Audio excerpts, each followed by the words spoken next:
All right, so welcome everyone. CQRS talk. Hopefully you're in the right room. If not, you're not going, so stay here. So we're going to run through CQRS, what it means in terms of architecture and how to build applications. We're going to be talking about scale, performance, and all those sort of things.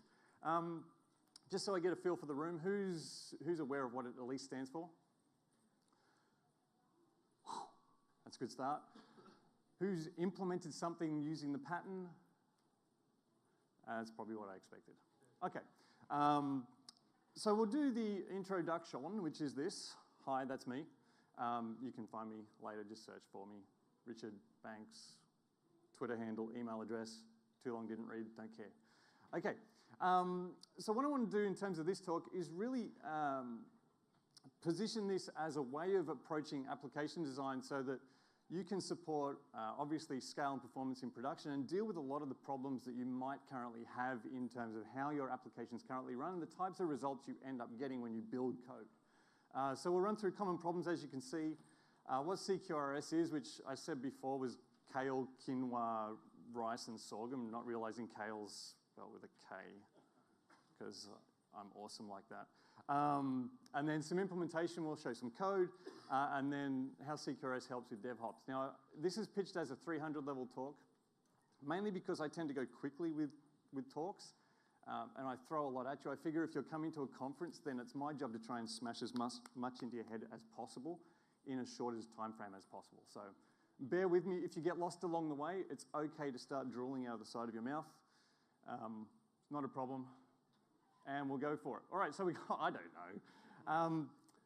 I've got a list of 21 common problems coming up. Your job to start off with, just to make sure you're with me, is to count how many of them you currently experience. All right, so performance problems. Page is fast when it loads in under 3 seconds. Check. You get random site is slow complaints and you have no idea why, let alone being able to fix it. And I hit the blank button. Don't do that, Richard. Running a report stresses your application, makes things go slow. You have availability problems where you need to take the system down so you can run night jobs. You can't do live updates. Forget about that. That ain't ever going to happen. Data issues are the norm. In fact, they're so normal you don't actually fix the root cause of the data issue. You just write scripts to patch the problem. Anyone still going? 6 for 6 so far. Scalability, excessive compute capacity to support a small number of users where you think your server is running busy when there's 5 users on it and you're at 100% CPU. Your only approach to scale is vertical. The idea of going sideways, no chance. And you have to make sure all your servers run the same version. Hopefully not too many of these. You're going, no, I haven't got all this. Mass assignment vulnerabilities. Audit logs show you what changed, but you have no idea why, if you've even got logs, that is. You have really horrible code trying to manage things like permissions and partial data access and so forth, and it's just a nightmare. You end up with user experience, meaning data grids. Okay, hands up. Let's just pause. Hands up. Who's this? Every application looks like a clone of Excel, right? Yeah. People do things with your app without understanding why. They just do it because, you have to do it here because, I don't know, we just got told to do it. And then we have to repeat the same data in multiple places. We can't make non-conflicting changes to the same record, even if we need to. So we end up hearing people in our business going, who's got this locked? It's not just developers, right, using SourceSafe. Architecture. Every app is basically a CRUD app. Doesn't matter what you're doing, it's a CRUD app. All your business logic's in the database. Any DBAs in the room? Right over in the corner. And your testers have to run complex SQL queries to figure out if anything works. In fact, your testers are probably better DBAs than your DBAs. What about code? You understand what the code does. You can read the code, but you have no idea why it's there. You're unsure if a change you make will break something somewhere else. This one's pretty common. Yeah, this could be pretty much the entire room, I assume. And if you need to make a new change for a requirement, you have to make it here, and here, and here, and here, and here, and behind your right knee. All that sort of stuff, all over the place. So how many got more than 5? Oh, jeez. More than 10? Yeah, okay. Did anyone get like jackpot and get all 21? Omar. We've all been there, we've all done this. These are all problems. The intent with CQRS is it gives us a way to solve some of these problems. So what's it stand for? Command query, responsibility segregation, fair enough. You can take a photo, it's okay. Do you want me in it? Okay, what's a command? A command, the best way to think about it is something that represents a user's intention. They want to do something. So I want to open an account. I want to withdraw money. These are commands. They cause a change in application state. Fair enough. They don't return data, because if it returns data, it's a what? It's a query, very good, too easy. And generally that means they either succeed and they work, or they blow up and throw a nasty exception. Fairly straightforward. Where a query, on the other hand, simply returns a view or a projection of data of the application state. Okay, so you'll hear different terms, projections or views and so forth. You'll hear read models, view models, projections. They're all the same sort of thing. They're just a slice across your application state that we're returning to the UI for someone to look at. We shouldn't end up having any changes to application state as a result of that. A query which changes the application state is not a query. It's I don't know what it is. It's a mess. It's not a command, it's not a query, it's just something. And we prefer queries to be specific rather than generic, because if they're too generic, they become too broad. People end up having to write their own application code on top of the application code, just to try and make sense of it. All right, so how does this look visually? We end up with an app server, yay! And we have a client application. The client application might have something crazy like some fields and a button. And when the user clicks a button, we've got an action. There's a user intention, they've done something deliberate. Therefore, we create a command, we send that to the server, that gets picked up by a command handler. The command handler changes application state, fair enough. We then have another client application or a different view within the same application, it doesn't really matter, where we might be doing a search, for example. The search is a query type operation, so therefore we represent a query, we send that through to the server, it's picked up by a query handler. There's different flavors of handlers, so I use the term handler generically. There's query objects, query services, all these things. That's going to pick up data from the database and, unsurprisingly, return it back to the client. That's it. All right, thanks for coming, everyone. See you later. We'll go a bit deeper. We talk about performance and scale. If you think about the web, the way the web works, it's probably the biggest, most scalable CQRS system in the world. It's designed like this from the start. All those verbs on the left are queries. They're idempotent, they're repeatable, they're fast, they're cacheable, they're all these sort of things, but they query application state. They don't change anything. Whereas everything on the right-hand side, they're all commands. I'm putting something into a resource. I'm posting something into a resource. I'm patching an existing resource. I'm deleting a resource. They change application state. This is the most scalable way of building an application that we know of at this point in time, separating these things out. Why don't we do that in our own code? Because we don't think this way. Now, there are some other reasons people don't go down this path. They don't do CQRS because there's some misassumptions or invalid assumptions. And one of those is that it's difficult to implement and hard to maintain. It's not the case. Or that you have to use eventual consistency. Not the case. Or you have to use event sourcing. Not the case. Who's heard of event sourcing, by the way? Just so I know. Okay, so decent number. You don't need a message bus. And this won't fix all your performance and scale problems. Sorry. I guarantee you'll find other ways to write really slow code. All right, so we'll talk about three different flavors. What I call standard CQRS, the vanilla version. And then we'll talk about where eventual consistency kicks in and where event sourcing kicks in. After that, we'll also talk a little bit about what happens in production. If we roll this system out or we roll this design pattern out to production, what can we do with it in terms of monitoring our app in production so that we can see how things are going and whether our performance is actually good and how we're scaling. So, implementation. Dun, dun, dun. Bertram Meyer, way back now, came up with a term called command query separation. And the idea is that in a single class, you have separate methods for querying state versus reading state. Very straightforward. As an example, you might get something like this. You can see we've got the getter on the property. That's a query. We're reading application state. And we might have a couple of methods that change state, such as activate and deactivate. Fairly simple, right? Where CQRS comes in is we take that concept and we make it a little bit more explicit by simply taking our things that change state versus those that read them and separate them into different classes. Why do we do that? We'll see, but the separation helps with a whole lot of things around scale and performance. Entity classes, who's familiar with domain-driven design concepts or terminology? Okay, so if I say entities, aggregate roots, people aren't going to get lost too much. A little bit. Okay, so an entity is a thing. Entity classes hold state. They represent state. Command handlers initiate and coordinate changes to those states.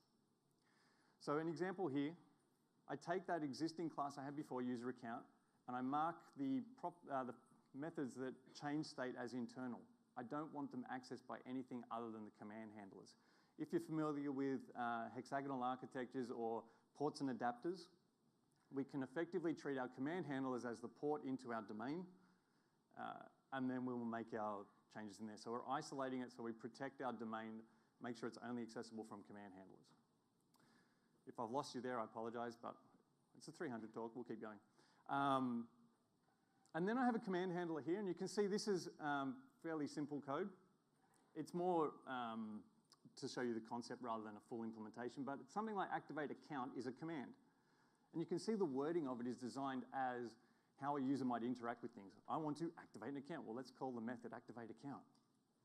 I know, it's genius.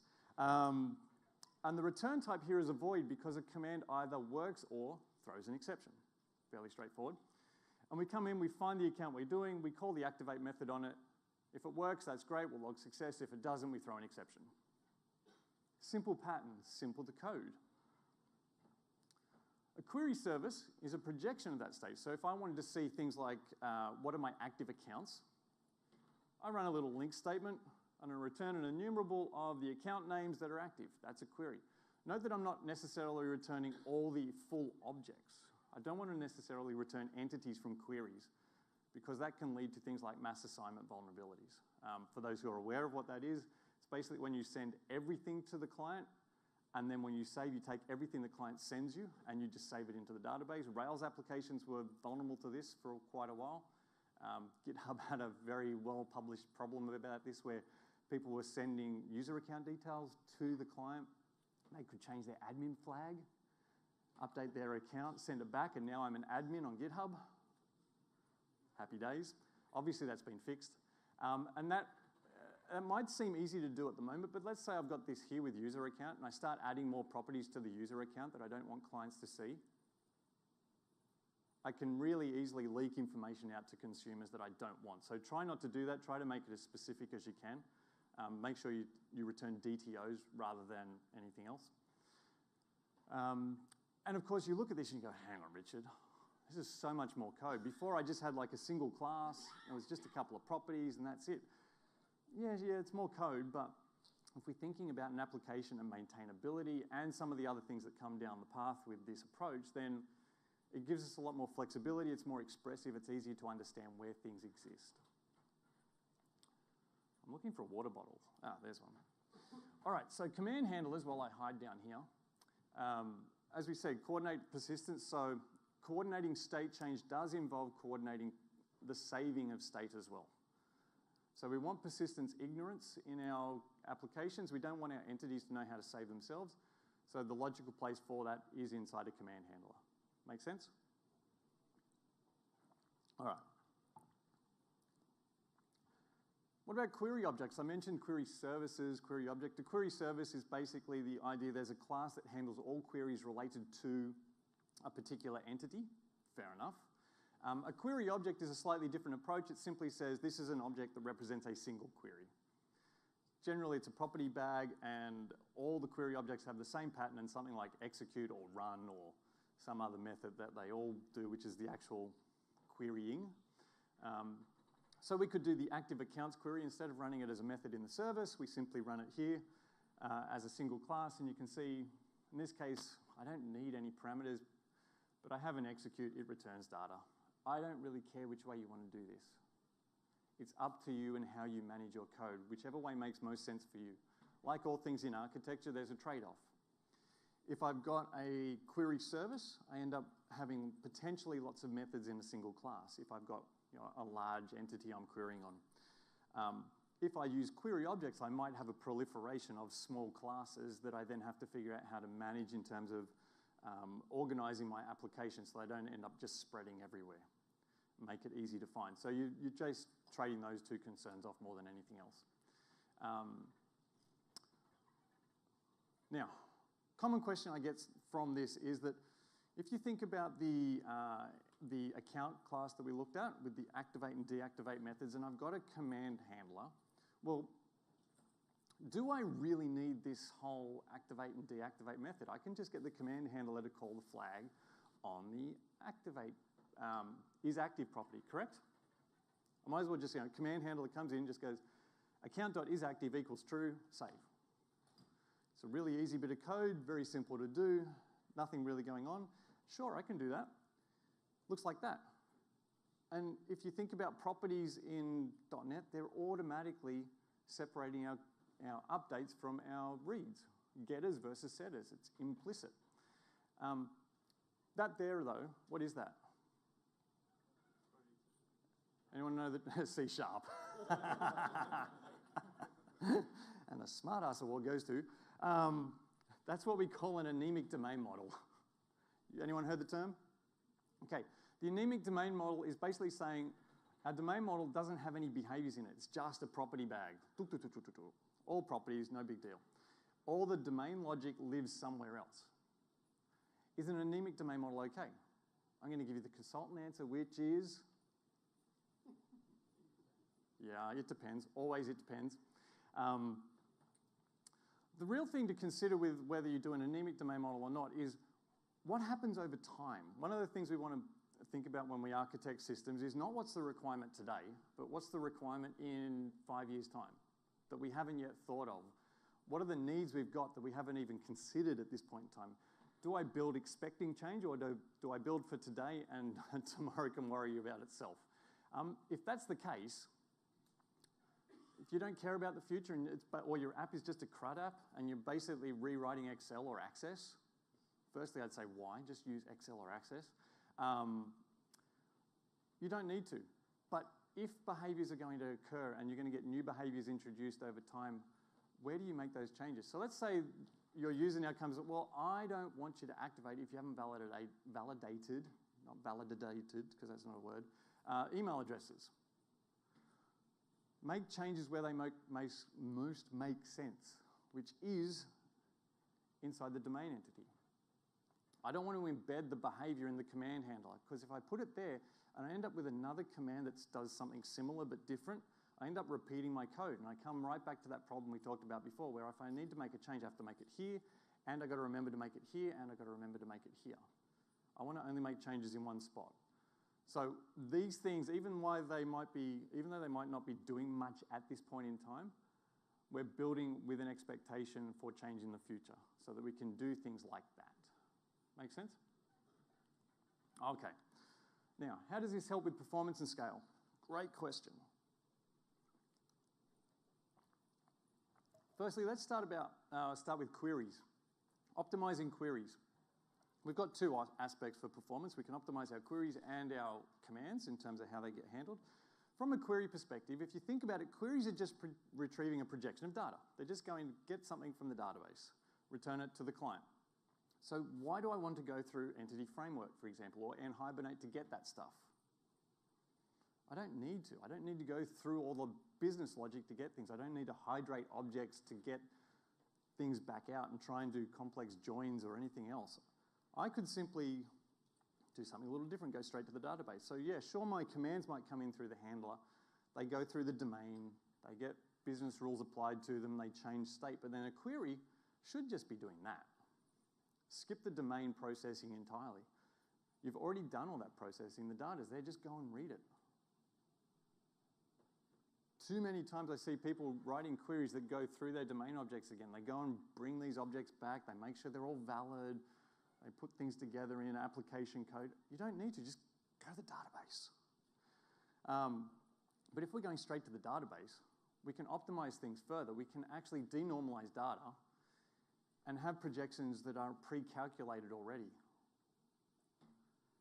If I know what the query is because it's specific enough, then I can already have the answers ready when a client asks for it. So I can have all of my operations being order one in terms of performance. So I come in, I get my data, and I simply go, UI is going to go get my query, and it's going to the handler picks it up, and I just go get my pre-calculated data. It's a single read, job done. I'm automatically ramping up my performance because I'm no longer doing any complex processing at all on the query side.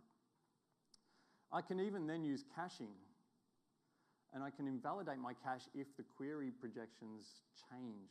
I can do all sorts of things to extend on this idea and increase performance. And again, if you think about the web, this is what happens. We get the results. They're already there. They're ready to go. Good stuff. So putting it in a slightly different picture, if I was to play around, this is an architecture talk. I need boxes and lines. This is, by the way, Omar's talk on what's an architect is this. It's just they draw boxes and lines and get paid for it, apparently. Is that right? Yeah. Yeah. So the UI's got commands. Those are going to get picked up, as you can see, by the service handler. Sorry about the font color there with the main model. Gets persisted through a repository into a database. And then we either can do synchronous or asynchronous updates into some other storage mechanism. It could be in the same database. There's nothing stopping you doing that. And the queries are then going to read that, get our projections, and we don't have to go through OR mapping conversions and all that complexity. All good? All right. Theoretically, scaling becomes easier. Scaling's never easy, but it becomes easier. Because if you think about what we've just done and what I just had on the screen, if I want to scale, unless I've got a read-heavy system, I can scale the read side, the querying, independently from the updates, the command handling. So I can have the command handling coming through one side, and I can have multiple machines handling queries if I've got a heavy query system. Social networks, for example. Stack Overflow, for example. Heavy query systems, lots of reads. Having things with results pre-calculated, already set to go, means that I can have all this running here and I can scale out this side separately and independently from my command handlers. When you look at how a lot of the big systems work around the world, the highly scaled systems, they do that. And if you think about microservices even further, well, query handlers in themselves are services. If you separate out your different services and don't just have one application doing all your query handling and you have lots of little ones handling queries, you've now got a microservice architecture that you can then scale independently because you've separated out things in a nice and simple way. The approach makes a huge difference. Optimizing commands, on the other hand, it's a little bit harder. Scaling and getting performant writes is a difficult job. I don't really envy anyone who has to do this. But if we think about it, commands describe a user's intent for a domain entity. Domain entities, from a domain-driven design perspective, here's some terminology, exist in a context. So if I'm updating an order, what context does that exist in? Is it a security context for user accounts? Is it a sales context for sales orders? Is it shipping orders for those in logistics? Is it a backfill order? Is it a something else? It depends on the context, right? If we think about things a little further, we go, okay, so commands, they act on the aggregate roots and domain context. What I can do is I can actually separate out my contexts into different services or different components. So I start breaking these apart.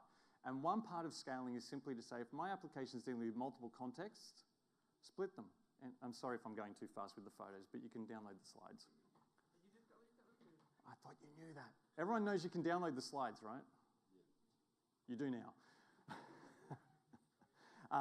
It's okay. I don't mind if you want to take photos.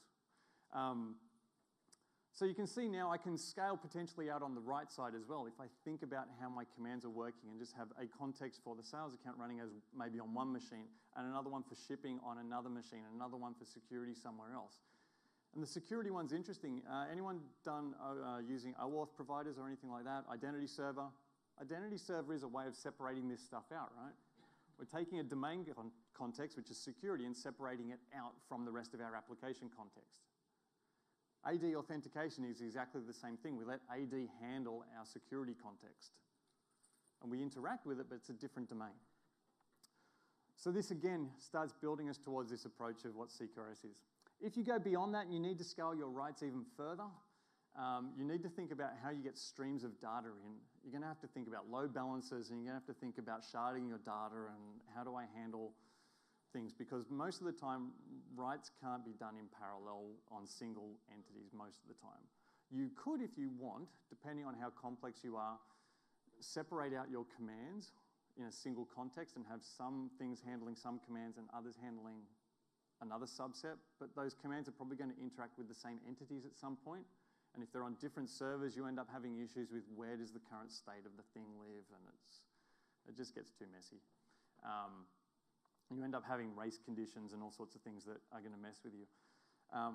That said, it is easier to shard data if you only deal with the aggregate root entities, because you can use things like the key as a natural way of sharding.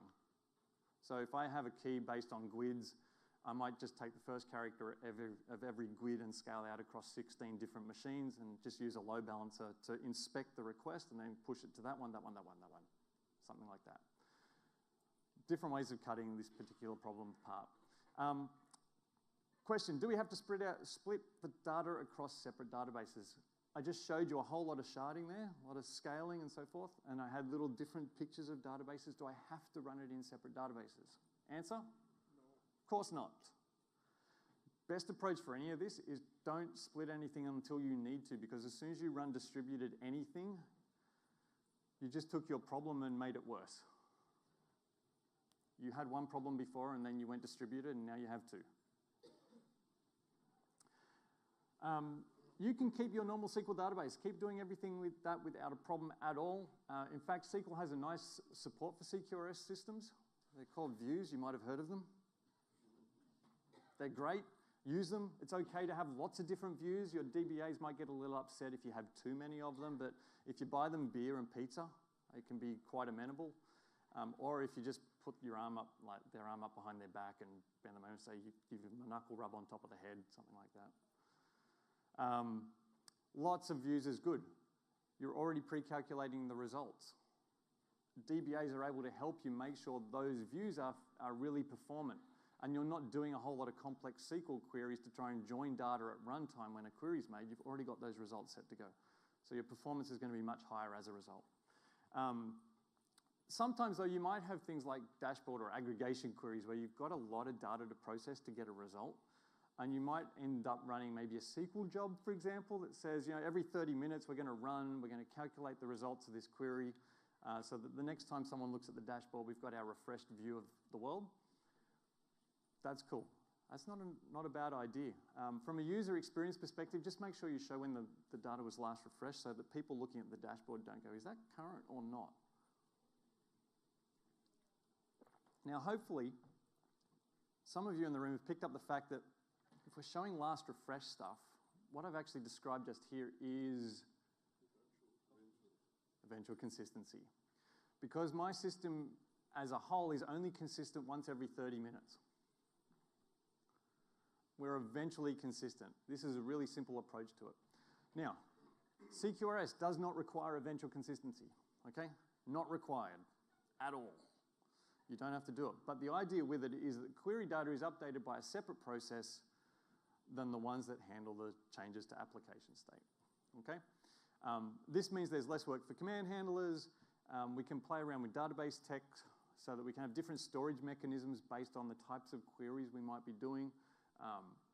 So I might want to query across a graph of data versus across object perspective. So, SQL's good at storing objects. Well, not really. It's good at storing tables and sets of data. But if I wanted to look at graphs of who's related to who and do like recommendation engines, I'd probably want to put that into a graph DB, and I might run that separately. Document DBs would be separate. I can play around with these things now because there's different approaches simply by splitting the commands and the queries. How we typically do this, though, to make it work, is we have our domain entity. When an entity changes because of a command, we raise a domain event. Fairly straightforward. Something changed, the event simply describes what changed, past tense. We put those domain events in some sort of queue in memory or a message bus if we're going distributed, and then we have an event handler that processes that. Those event handlers are generally referred to, are run in denormalizing processes, but it's just something that subscribes to events, listens for them, and then updates a projection. No big deal. The key thing here is those event handlers are really simple. They don't do any logic processing. They don't need to. All the domain rules have already been handled by the command handler. You don't have to do anything complex with this. It's literally, this event happened, change that field. This event happened, change that. Update that record, and I've got my results all pre-calculated still. The command handler, on the other hand, because it's not having to go through things and then think about updating views and other projections and making all this synchronous stuff happen potentially, that becomes simpler, which means it's doing less work, which means you get more performance, which means the scale need for the writes, the command handling, becomes less because you're doing less. Makes it simpler. It also means that I can create new projections and answer queries that I haven't been asked before without having to go off and change all my command handlers to now go and update a new view or a new projection.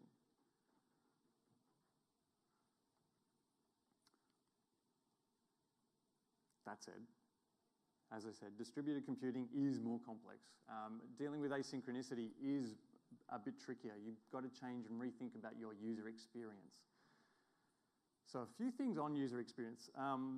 Obviously, if your process, the business process, has natural pause points, like Amazon book ordering, it's always referred to as one of those classic examples, build your user experience around that concept.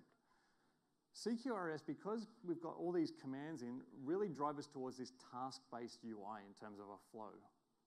It's very hard to think about commands when everything's a data grid. When you think from a user experience, if everything's a grid and I've just got like this big blob of data and it's just crud, crud, crud, there's only 3 commands really. Create, update, delete, that's it. That's not how things work though. How do things normally work? I have an object and I do things to it. And the reason I do those things is user intention. If I think about user intention, I start representing that in the UI design. It changes our UX as a result, and it becomes easier to identify these points where there's handoffs, where there's points where we can pause the process. So that's one idea. Another idea is if someone does something, let's say I've got a user experience or a UI where I've got, say, a list of user accounts on the left, and I have a creation pane. I've got, add new user account. I've got like a field, form I fill out. When I hit save, what has to happen? So the command's going to get sent to the back end, and then I'm going to pass off a user created event to something else that's then going to update our view later on. There's a potential race condition. If I go and refresh my list of accounts by querying straight away, I could make that query before the event has flowed through to the projection. Does that make sense? Can you see that? That would mean, from a user perspective, I've just hit save, things refreshed, but the account I just saved isn't there. I have a sad face, I get confused, the users ring me up, Richard, what's going on? This is not working, your software is crap. Instead, what we do, we just fake it. You hit save on the thing, we simply just go and add your new account that you created onto our list. We don't need to go to the back end to make another query. No point. We know it'll get there eventually. The command succeeded. We know it's worked. So why go and do anything else? Just fake a UI. It's a perfectly valid approach. Or we could put a little spinner there on the screen, because that's always a great user experience thing, and wait for the thing to refresh, and we query and we poll we just poll the view until the results are there. Oh, now it's there, now we can refresh ourselves. Or we can play around with things like SignalR and add a whole lot of complexity so that when we send the command, we tag it with an ID and we wait for the view to refresh, and when the projection data is updated by the event handler, it creates a little event itself saying, I've refreshed, and any UI that's listening for my view to be refreshed can now go and refresh itself. Hey, you're adding a whole lot of complexity for not much value. Question? Regarding the create example. Yep, that one. After you create something with a database, you're going to get an ID or something? No. Stop it. Okay, so commands don't return data. I need an ID for a record I'm going to create, user account or something else. What do I create for an ID? GUIDs, yeah, absolutely. Just get the UI to allocate a GUID and put it through. If you want to do numbers, you can, you can basically do like a block of numbers and let the UI just poll through a block of numbers. So this is how Twitter does tweet numbers, for example. In a highly scaled environment, it doesn't go off and say, give me a number, give me a number, give me a number. It says, give me a chunk, and I'm just going to draw down on that chunk, and when I'm empty, I'll get another block of numbers. There's a little utility called Snowflake that exists that you can do that sort of thing too. I would recommend anyone to avoid doing anything where IDs are meaningful at any variety. So just do GUIDs. If you're worried about databases and I don't want to have GUIDs as my primary key in a database, you can still in the database use an ID internally, but just have the GUID as a second key so you can look it up off that. All right. Question, what happens if a projection or an event handler is buggy? Because this never happens, right? No one has any bugs in their application. So you can do whatever you currently do, which is basically ignore the bug and panic and start writing those data fix scripts and everything else and log it in your issue register and put it right down the very bottom and keep writing new code on top of your bad bugs. Or, I'll leave that aside. Or maybe you could do something like this, where you keep a copy of all the events that the event handler has received. You just put them somewhere, maybe a log, something like that. And if there's a problem, because it's just a projection, you could fix your code and just recalculate the projection by just taking all those events and replaying them. So if you take those events, log them, blow the data away and just rebuild it. Rerun it with your corrected code. Because there's no change in application state. These events are things that have happened. We've just not handled it correctly in our code. Well, that approach there is... You guys are ahead of the game. Excellent. Event sourcing, that's all it is. Simply keeping a log of the events. So you can see how we use CQRS. It leads us down these paths to these different patterns of eventual consistency and event sourcing, but you don't need to do this stuff. Event sourcing is not required to do CQRS, as we saw. And you do not need to do eventual consistency to deal with event sourcing. You can do it all in process. Eventual consistency is when we're going across process. You can do all of this in memory without a problem. And the idea here is that every time I change something, I change the state of an entity, I record a stream of the events that have happened. Past tense, events, not commands, the events that have happened. And instead of storing the current state and always trying to do something to keep that current state up to date, I simply record the events and I replay those events when I want to figure out what the state of an entity is. So to determine that, we replay the events that have occurred. That's great. This effectively gives us an audit log of the entire system, the what happened. And if we stick some metadata around it, the why, we can actually tag it with the command that triggered the event as well. But it's a reference. You can get historical data. You can go back. What was the system like 3 weeks ago? Anyone get asked for temporal queries as part of their requirements? You've got to figure out what something was at a certain point in time and figure out what's changed. It's a pain in the butt. SQL, we have to do change data capture and try and do things like that, correct? Yeah, which is so easy to work with. Or you do audit logs and you put everything in nlog or log4net or something like that, and you try and work your way back through your logs going, I hope I captured every event I need to, maybe I forgot one. This avoids that problem. You can also then use those events to deal with queries you haven't thought of before, as we talked about. We can also analyze those streams of events for behavior. So this is where things like fraud detection comes in, or where stolen credit cards get picked up. If you can identify different patterns in the events that occur for a particular thing, like a credit card when it's stolen, generally people try and do a transaction for like $1 or $2 or something like that. And then they try another transaction shortly after for a larger amount, and then they go, ha ha. If you can pick up those two small events first, you can then lock the credit card before the big one happens. This is where these things come into play. Storage for events is a piece of cake. It's just a stream, so it's simply just either an append-only table inside SQL, or you can put it in a flat file or something else. So geteventstore.com is an event store database. It's basically a flat file you just keep sticking stuff on the end of. It's just serialized. That said, again, architecture, right? There's always trade-offs. It's a simple concept, but the implementation, not so much. Your code does become more complex with this. To give you an example, what happens with performance? So, of course, you're going, hang on, all these events, do you know how many events I have in my system? Do you know how much extra processing that would represent? Most entities or most aggregate routes generally, rule of thumb experience, would say there's 50 or so on average events for most aggregates in their lifetime. Once you go through the initial creation, you get stuff happening, but it's not a huge volume of change.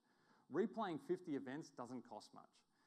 If they're stored as a stream, they're not huge amounts of data, so I can probably read it in a single I/O from disk. It's just read a page off the disk, process it, job done. So it's a little bit of I/O and a little bit of CPU. It's not hugely expensive. If, however, you do end up with a massive chain of events, a big thing, millions of these things, you don't want to read them all at once. What you can do is a technique called snapshotting, where every X number of events, you take a new snapshot of whatever the current state is, and then when you want to rebuild state, you read the last snapshot. That's going to be against a certain event number, and then just replay unprocessed events from the last snapshot. So 2 I/Os and a little bit of CPU again. It's not too dramatic. But of course, snapshotting, streaming of events, it's a little bit more complex. Don't do this if you don't need to. I would not recommend anyone do event sourcing straight away. It's kind of like running a marathon before you've gotten off the couch for the first time. If you're as fit as I am, you'll basically get the first kilometer and then you'll fall flat on your face. Water, water. We don't want that. I'm just going to jump through this very quickly. One of the things that people make a mistake on is when you do this approach, you actually have to change the way you build your entities. So this is our product class. Could have been the user account one. What you note here is this is a little bit weird. Let's say I'm creating a new product, right?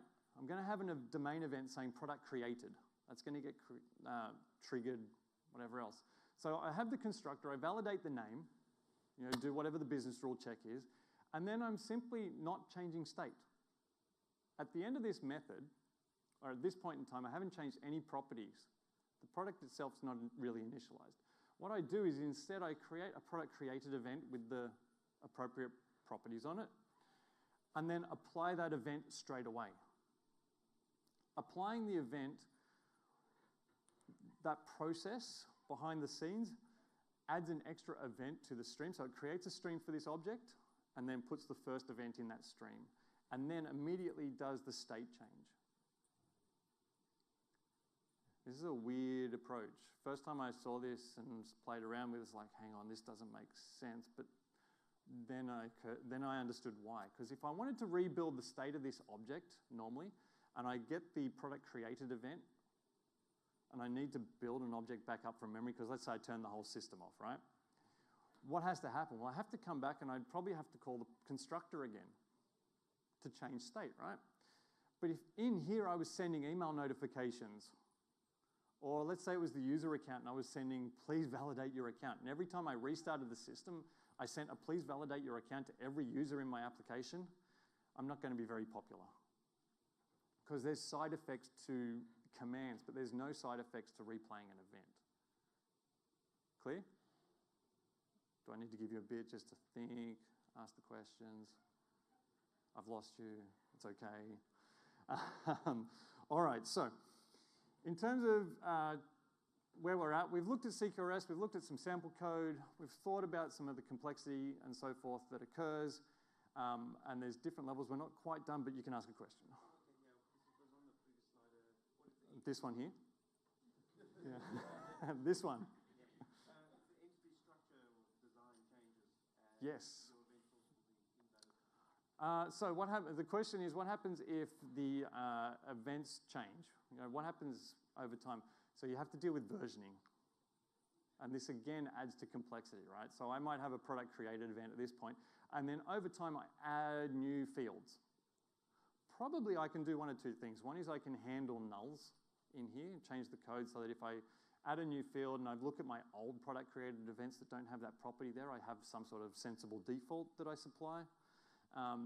If it's a breaking change and maybe we, you know, the product created, we got rid of description or something like that, and I can't replay those events anymore.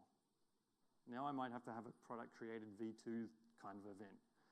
I have to leave my old ones there because I still have to be able to replay them, because these are things that have happened, but I then handle my new events from that point forward. So I end up with an apply for a product created V2, for example. This is another place where snapshotting can help.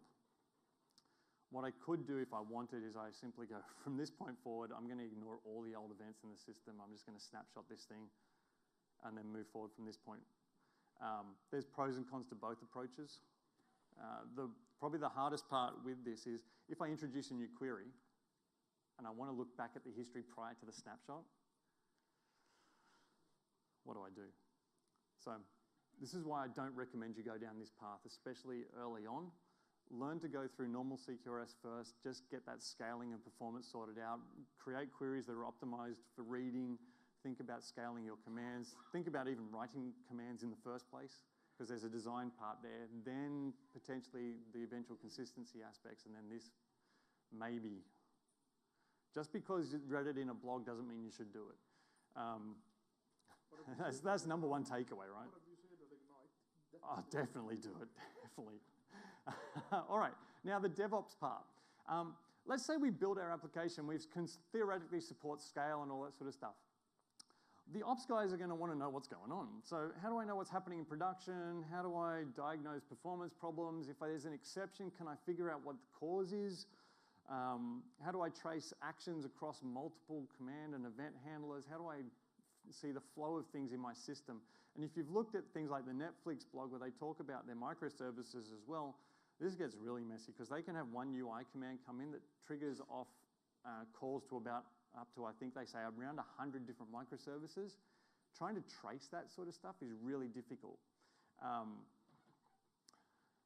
The basic approach is this. You start off with tagging every command and query with some sort of operation ID. Straightforward. Then you add on to that any context that's relevant. So, you know, you might have the user ID or the browser information, date and time, whatever else you need to do. And then make sure that any domain events you raise from the command in particular are tagged with information about the command that it came from. Make sure.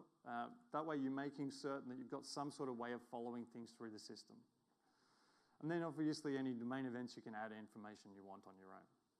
The good news is, while this might seem complex and you think there's a huge amount of code for it, there's this little thing called Application Insights you might have heard of.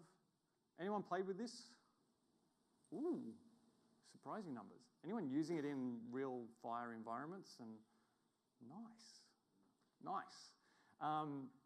So for you guys, this is great. Do you want to come up here and do this demo? Basically, in application insights, not application, that's not a word, you've got a telemetry thing you can use. You can add telemetry to all your calls. So you add application insights, it starts putting all the tags on things, and you can add telemetry to make tracking of this stuff much easier. So let's actually have a look how this works. And I'm just going to switch across and put my eyeballs on. Okay, so this here is just some sample code. This is from a project called CQRS Lite, which is a simple framework you can look at online that makes doing what I just showed you a lot simpler. It's a framework that supports the approaches. It deals with some of the tricky things like applying events and getting streams and all that sort of stuff. Feel free to have a look at that. Feel free to look at some of the alternatives that are out there. There's plenty of them. And what we've got here, even though it's a little hard to see, is a sample application in here that has a read model or a projection. So again, different terminology. So we have views of inventory items, and there's a little in-memory database, and I've got commands here. So the command itself, you can see it's just a representation of what's in the command. It's just a property bag, nothing too complex. And then there's a command handler here, which is doing things. And you can see what I've done on the code is I've added application insights telemetry object, and I'm simply adding this track event call into the code at the start and end. So I'm saying I've received a command and I've finished the command processing. That will end up in the Application Insights portal, and it's visible in Visual Studio. So you can see here I've got this little thing here, which is telling me, I'll just zoom that up so it's a bit easier to see, that I've got Application Insights in my my VS. This is VS 2015 that I'm using. I'm not using 2017 for demos. I want to show you stuff that's RTM'd at this point. And we can see what's going on. So I'm going to run this app. It's the best UI you've ever seen. The best. Wait for it. You're going to be impressed. Look at that. Whoops, wrong button. Don't do that. Isn't that great? Love it. Love it. So I'm going to add an item to my inventory, which is going to be a phone or a Fnoe. Well, Fnoe is not how you spell it, so I better rename that. And you can see the ID on this, by the way. A grid that we generated from the client. So this answers that question of how to do that before. I'm going to check in that I have 15 of these, which is cool.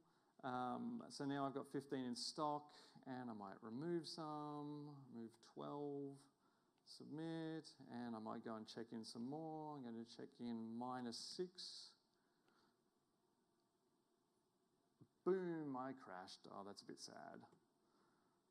So we now have an exception as well. Remember, commands either succeed or fail, and the UI obviously isn't handling the failure at this point in time, but it's just showing you that we've got business rule checks, and it's enough for a sample. Okay?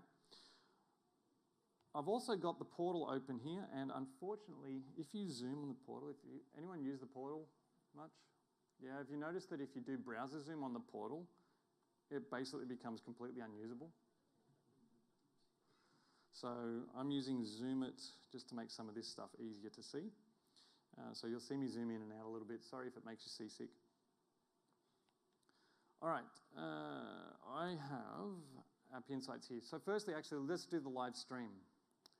So if you haven't played with this, App Insights has a nice live stream. It's going to connect into any applications that are sending me telemetry, which includes the browser here. And if I simply go back here, we'll go back to the start of the app. And I do something like, actually, let's go back and add a new one. Something, great name, Richard. Good choice. And I check in 15 items, whatever. We can see in the metrics, if I just pause that, we can see that I've got requests, I've got durations, and I can see I've got a slow request here. Can you see that? I've just put the mouse over it. That was good. So there's a slow request here. Most of them are pretty quick, but I've got a slow one. That's interesting. We might have to have a look at that. And because there's so many things, the little line just helps me see where it is on all the charts so that I can check what's going on. Was it to do with memory? No, memory was okay. CPU looks fine. Nothing really went wrong there, so okay. That looks all okay.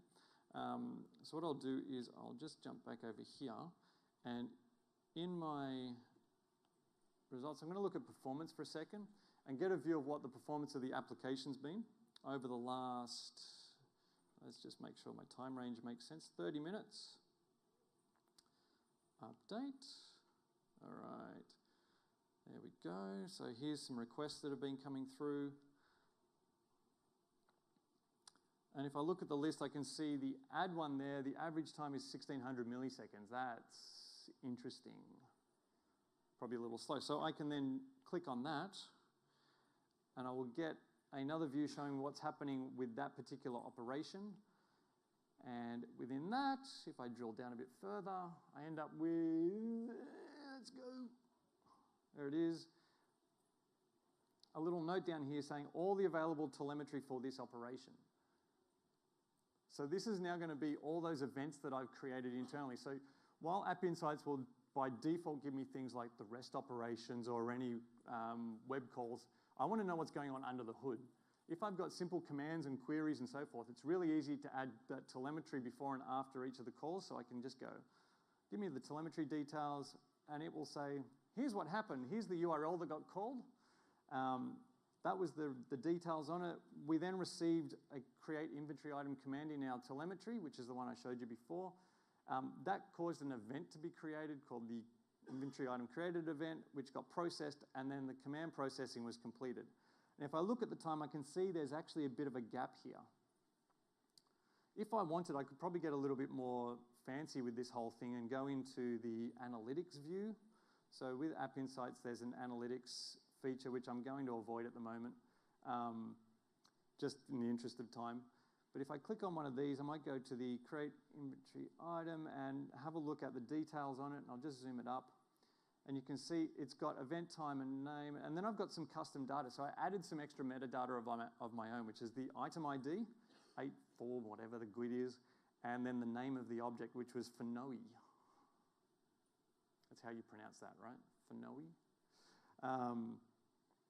And those are the events I created myself. That's in my code here. If I go and have a look at the command handler, because I know where it is, that's this here. This is how complex it is. I simply create a JSON object, well, just an object, a dictionary, I should say, and then I call track event, I give it the name, and I supply any extra data I want. And then at the bottom, I have another event that I've added to supply any data I want.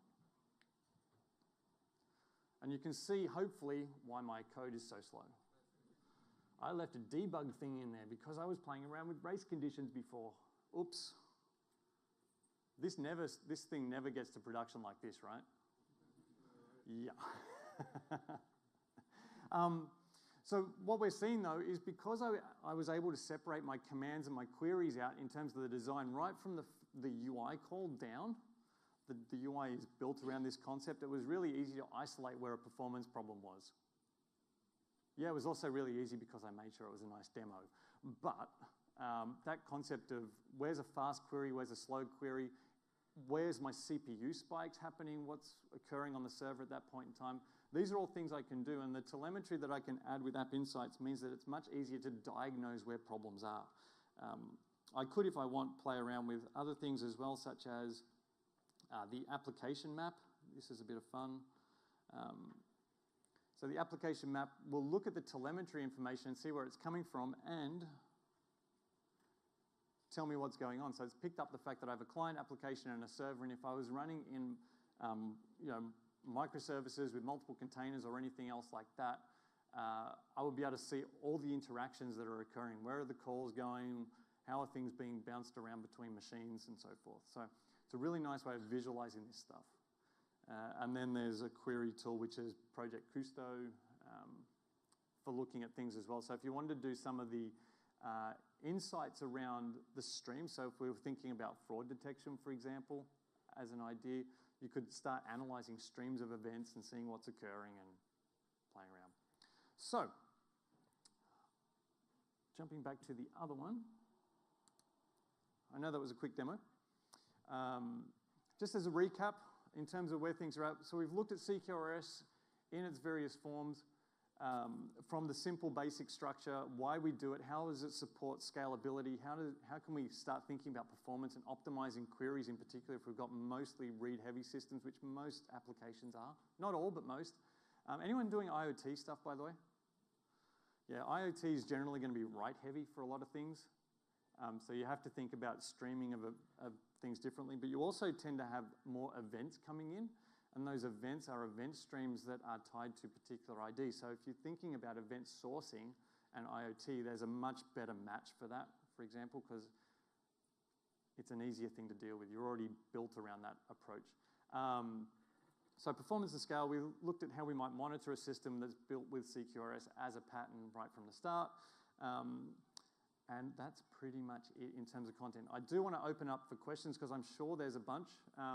Obviously, there's evals, and make sure you put them in so you can win your stuff for Spark After Dark tomorrow. Dun, dun, dun. All right, so questions. Yeah, let's start down here. So you're saying clients should assign the grid or any kind of primary key. Yes. This client on the web browser? So the question is, clients for creation should assign the GUID and maybe use that as a primary key. So the primary key thing is a storage mechanism. What I need from an architecture perspective is some way to identify an aggregate, whatever that ID is. I don't care if it's a GUID or if it's an integer or it's a string, as long as it's unique, I can identify it.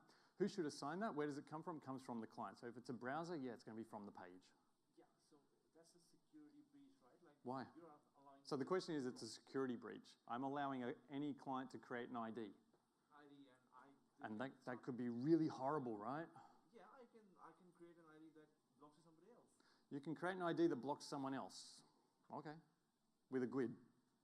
No, because it's my grid. I'm not. I can. But it's a create any different, old grid. yeah, you can create any old GUID. What's the problem?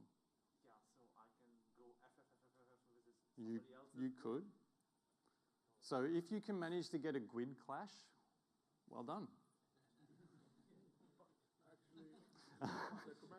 So what's going to happen? So just even if we do, firstly, if we manage to get a GUID clash, what happens? The create command gets fired off. It goes to the back end. The command handler picks up the create request. The create request goes, okay, you want to create this with this GUID. What? This is already here. We throw an exception. What do? Well, we give them a 400. Okay, no, well, we give something back to the client, hopefully something more meaningful than just a yellow screen of death. But the command isn't going to succeed. Commands succeed or fail. If it fails, what's your UI going to do? Well, that's okay, but just has to be handling, right? Yeah, you've got to, but that's normal. You have to handle these conditions regardless. You have to, what if, here's this one. I create the GUID, I make the call, the command handler is running, and while it's running, someone takes the database down. Okay, or the network drops, or the power fails, I don't know, whatever. There's going to be error conditions. The advantage of having commands and command handlers versus doing everything else is it's all a single thing. It's just do it, and if it works, and if it doesn't, you have to handle it in the UI. So what would I do in my UI? I go, sorry, we can't handle that at this point in time. Please try again later. Well, that's okay, but giving the mechanism of creating grids to the internet is asking for a DDoS, right? Okay. The question there is, giving the mechanism of creating GUIDs to the internet creates a distributed denial of service attack. Thoughts on that? What do you think? True or false? Why? Yeah, and there's a thing called a firewall. Hopefully you've got a load balancer in front of your application that can handle and recognize what a DDoS is, unlike the census site. Too soon? Sorry if you're an IBM person here. All right, let's ask a different question. Let's go up the back because up the back. Anyone? We'll work forward. All right. Yep.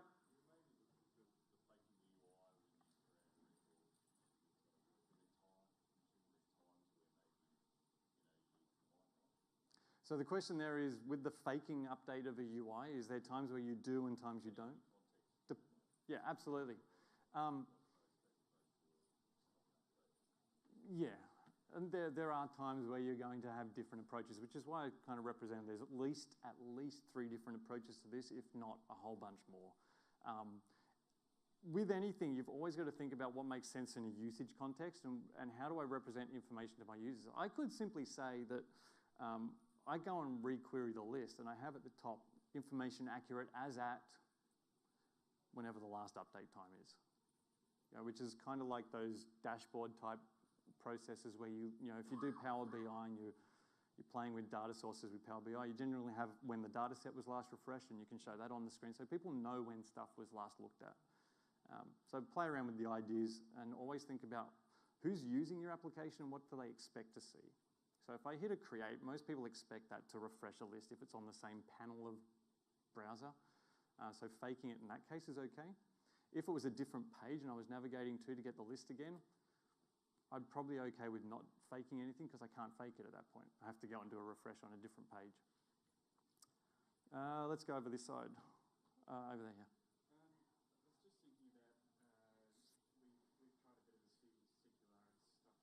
Yep. One of the things that we always came up against was the concept of composing commands. So commands that might, sort of, you've got the choice of having one big long command that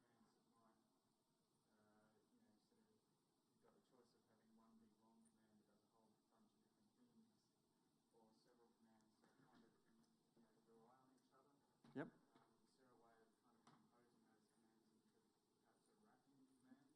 Okay, so the question for those who didn't hear it, these guys have been playing around with CQRS and are running into the situation where they have some small commands, but then they have these, probably a meta command would be a nice way of describing it, a large command that triggers a whole bunch of smaller commands. How do we implement that? Do we implement it as a single big command that does the universe, or do we implement it as smaller things? So a meta command coordinates change. Exactly the same as a normal command coordinates change. If the coordination of that change requires calling those other commands, that's okay. It's probably better to do that so that if those smaller commands change whatever the validation is they do within them, for example, because you do some validation in there as we saw, or the entities they're calling change, whatever else, it'll all just roll up and you'll get a result. You probably find that big meta command probably isn't triggering any state change itself. It might be just calling the other ones. And then just at the end of it, that's it. You end up with potentially talking also about sagas and other stuff, and process managers and whatever else. I don't want to deal with that here, but because they're related but not tied to the CQRS pattern per se. So I don't know if I quite answered the question, but okay. All right, down the front. What have you used as event stores in the past, and you typically roll your own or use a... So the question is, what have I used as an event store in the past? So this is a persistence question. Geteventstore.com, which is an open source product, works pretty well. There's an N event store, which I think can be backed by SQL Server and other databases. You can just roll your own as well. It's not really a problem. Probably the key thing in terms of thinking about these things is where snapshotting and IDs and so forth comes in, and having stuff that supports projection. So Event Store itself has the ability to use JavaScript to create projections, so you can read those projections straight off the Event Store. Add some CPU processing and overhead, but it's a nice way of doing it. So play around with different options. Other question, down here. If you are separating your queries and commands in Yep. terms of microservices, Yep. do you end up with double the amounts of microservices? So the question is, if I separate my commands and my queries, I'm doing microservices, do I end up with double the amount of microservices? So I'm going to come back to what's the name of the thing. They're called microservices. So sure, you end up with a proliferation of them. Is that okay? It's architecture. It's up to you. There's always trade-offs, right? It doesn't mean you have to, though. You can have a service that's maybe not a tiny, tiny microservice, a service that's more around domain context, which is what I prefer. I prefer a single service that matches to a domain context and handles the commands there, and a related service that relates to the queries for that service, or for that domain context. I like that mix. You could put them both in the same thing, in the same service, but you restrict yourself from a scale perspective, right? Because I can't scale out one side versus the other independently. I have to scale them both together. And as we talked about, scaling rights or scaling command handlers is more difficult. So, and probably the other question is it doubling our services based on what? What are we comparing to? A monolith? Yeah, that's okay. Do we have more? All right. People are going for food. I understand that. I'm coming with you soon. If a command is not meant to have return value, but they Yep. void, is the general idea that the interaction between a command and the UI is asynchronous? And if that's the case, how do you handle stuff like validation? So let me just make sure I've got the question. So commands don't return things. So is the intent that commands to the command handlers or the UI to the service, is it asynchronous communication? Why? I wouldn't. No, make it synchronous. You've got to wait for a result and an acknowledgement. You can do commands as fire and forget, but then if you do that, how do you figure out if it succeeded or failed? And what happens from a user perspective in terms of the flow? I find that a really... I know there's blog posts around doing this, and it should be done asynchronous, and you put your commands into a bus, and it gets picked up from the bus. I'm like, get run over by the bus. That's a silly approach. Does that mean all the validation is handled like exceptions? Yes. Yeah, so the validation is going to be in a little bit in the command handler, but definitely in the entities themselves. And if the validation fails, throw an exception back to the UI and handle it appropriately.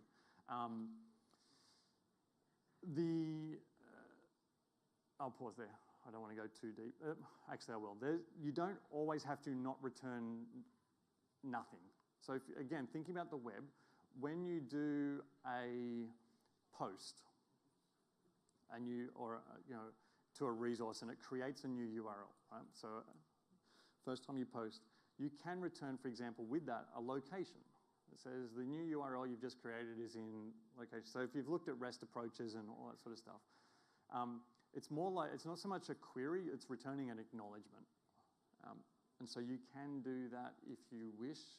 I tend to avoid doing that though, because it leads you down to the dark side, and you start introducing bad patterns because you go, oh, I can do it here, maybe I can do it here, and this time I can just do this, and all of a sudden you end up in a bad place. Question again. So, massively multiplayer online game command is cut the neck. Well, the return can be, Okay, so hang on. The question is, in an MMO, one of the commands can be a player tries to cut the neck of an opponent. The world is changing behind the scenes, right? So it's a massive game, and so many different things are happening. So the return can be much more than just a story. But what's happening there in terms of the way MMOs work and lots of online games is that they're not making queries. What's actually happening is they're sending event streams to clients. And they're filtering those event streams based on whatever the player's perspective of the world is at this point in time. And something like attack a player, let's not cut their head, let's just hit them with a sword and like a Nerf gun. It's, I'm just going to stand over here for a while. That command is handled on the client. It's not necessarily handled on the server. It's handled on the client firstly to see if there's a collision based on its current state of the world, and then it gets sent off to the server, and then they do state extra checks and whatever else and bring it back, just in case someone's botting the game. But it's always, there's an initial check locally first, and then there's checks on the server, and there's a whole lot of other stuff because you've got latency issues, and we won't get there. But if they didn't do a CQRS approach, there's no way they could get to the scale they go to. And they do event streaming and all sorts of things. More questions? All right, we might pause it there because it is food o'clock. I'm going to hang around over in the speaker lounge area. If you've got more questions, come see me. And I'm just going to plug my other talk this afternoon, which is a Docker talk. So, 5 o'clock, wherever it is. Thanks, everyone.